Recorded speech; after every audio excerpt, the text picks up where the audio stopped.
here's how that works. So I have a bookmarklet here, which is basically code that runs when you use it as a bookmark. Let's see how it works. So first, you need this part to make it run as JavaScript in a bookmark, and then this part will be for making everything in the body tag animate and transform such that they rotate and scale down to exactly a quarter their size. And then this part has everything inside the body tag be properly centered so that when you have the transform, which will be a little bit slower, but because it's everything inside the body tag, it's going to be quite messy.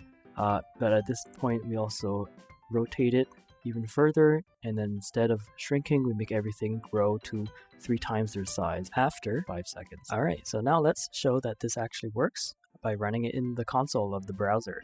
So I'm going to hit enter, and then it shrinks everything, and then after a moment, boom, everything goes spinning out. And that's it.